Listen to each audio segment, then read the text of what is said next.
I'm Tom Baker, this is Chasing Cars, and this is the BMW i3s. The BMW i3 was one of the first really recognisable electric cars on Australian roads, and it's been in production globally since 2013. It's now 2019, so this, really funky original design for an urban EV is still kicking. And that kind of gets to the crux of what I want to answer in today's video, which is whether or not the BMW i3 or the i3s, as we have here, is still a relevant electric car in today's market. Now we're living in a world of the Tesla Model 3, the Hyundai Kona Electric, both of which have a lot more range than this car and are completely different form factors, more conventional form factors. The i3s is still a weird little thing that I kind of love because it's just so distinctive and different. It's got a 260 kilometer range, so not up there with the Tesla, but potentially great for a second car. So is the BMW i3s still likable? Is it any good? Does it make sense as an electric car? That's what we're going to find out. But if you haven't already done so, please subscribe below the video and hit that notification bell so you never miss one of our full-length uploads. The BMW i3 still has what I consider to be a weird and wonderful interior that really sets something of a benchmark for how electric vehicles can adapt to the packaging constraints or lack thereof of this kind of vehicle, because we're used to combustion engine cars which have a big, heavy, bulky engine up front which pushes the cabin backwards, a transmission tunnel running through the center of the car, potentially a differential going to the rear wheels, and all of that stuff takes up a lot of space. Now in the i3 you don't have that. You do have the skateboard of batteries, a 42 kilowatt hour battery underneath the car, and that's why, given it's quite short and chunky, we're sitting quite high here in the cabin. But otherwise, the motor is at the back. This is a rear-wheel drive car, and all of this space is just opened up and liberated back to you, the passenger, which I think is really, really nice. So we have this beautiful, open, airy space, super good visibility going forward, massive windscreen, completely open tunnel here, so you can actually slide across the seats. So say you parked next to something really, really close to you on your right-hand side, you can actually just slide out and exit to the left. Then of course there's the fact that we do have back seats. There's a suicide door layout, so it's not the most practical, but it is usable here and there.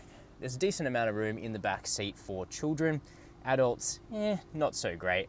But what I love is just the judicious selection of materials and the gorgeous sort of sustainable stuff that you find in this interior. Now, I'm not hell for leather about, pardon the pun, about sustainable materials, but BMW have done it so well in this car that I actually prefer it to most other arrangements. So we have this beautiful sustainable wood, which BMW grow themselves in sustainable forests. We've got recycled sort of plastic bottle material on the secondary surfaces. We've got nice seats here, which are artificial leather, nice brown color in this car. Steering wheel is amazing, like something out of the Jetsons vision of the future. Beautiful thin rim, not like those real chonkers in the current 3 Series M Sport. No spoke down here, so it's completely open. Futuristic gear selector, stuff like that. I'm not sure if it was necessary, but it's kind of cool. The rest of it is largely taken from previous generation BMWs. So we've got an older iDrive system with a rotary controller. Nice floating screen up here. It does have wireless CarPlay, which is pretty cool. We then have a second digital screen in front of us for range, your speed, and other trip computer information. Storage is great, as you'd expect, given this car doesn't have any bulky, oily bits anywhere. So we've got huge door bins, nice big tray under here, under this adjustable armrest with a USB-C port. Kind of like a wine bottle holder or something down here in the center tunnel. Big glove box. It's a nice open airy practical car. Plus I love the twin sunroofs here on this version. So is the BMW i3 still a good electric car? Is it still relevant in 2019, the age of the Tesla Model 3, the new Polestar, Hyundai Kona Electric, etc.? Yeah, I actually think it is. There are some obvious shortcomings to the BMW i3 in terms of range, but in many other ways, this EV feels like a really nice fit for driving in town. I'm not sure it could be my only car, but say I was running a 3 Series Touring or some other nice wagon or SUV, I'd love to have this in my garage as a second car actually, because this is what I'd want to drive around in while I'm doing my errands in town, because it's just so suitable for that. It's small, easy to park, turns on a dime, fun to drive because it's got rear wheel drive and instant torque, and 260 k's of range is very usable in terms of the stuff that I do in and around Sydney, which is the vast majority of my driving during the week. And I think it is for most people, no matter what city you live in. BMW have even ditched the range extender version of the i3 in Australia because the feedback they got from their customers, limited in number though they may be, was that the range was good enough. So let me know what you think down below in the comments about that. So what we have here is a 42 kilowatt hour battery. So not the biggest in the industry, nor the most advanced, which is why the 260k range is maybe a little bit less than what you'd proportionally expect from a battery of this size that was brand new. But that said, the i3 has been developed throughout its lifespan to extend its range. And so it started as a 60 amp hour version in 2013. We're now up to the 120 amp hour version. So that's how the range has sort of doubled, I think, since this car came out. We're making 135 kilowatts of power and 270 newton meters of torque in the i3s. There's a little bit less power and torque in the standard i3. And then there are a range of additional adjustments to this car that are targeted at performance for the S version. Stuff like a sporty suspension, bigger 20-inch wheels, and a new tune for the stability control system. Yeah, that's all good. Basically, it just feels like a nice little go-kart. BMW have given it this really instant, direct, light steering, so it feels like it wants to maneuver just instantly. You have these skinny little front tires, so turn-in is amazing, but you don't have a huge amount of front-end bite.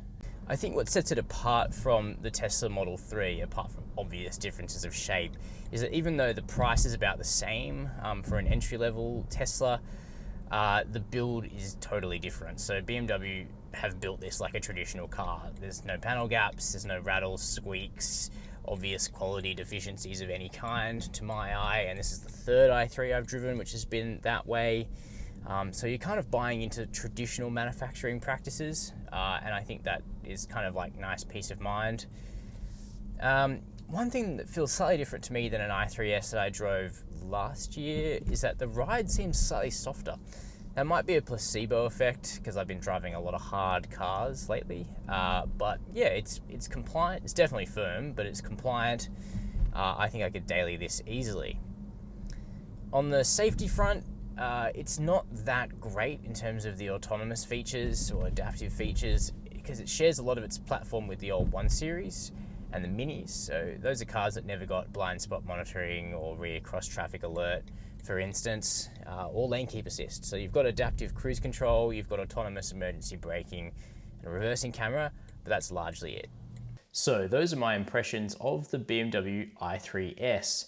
One of the earliest production EV cars that was really a feature on Australian roads is actually aging pretty well. It's a fun car to drive, it's easy to see out of and easy to park, and it has a beautiful and beautifully made interior.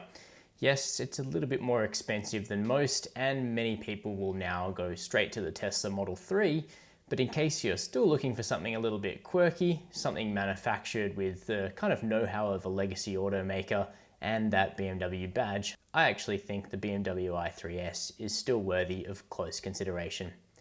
Now, if you haven't subscribed to Chasing Cars, please do so below the video, and as always, thanks for watching.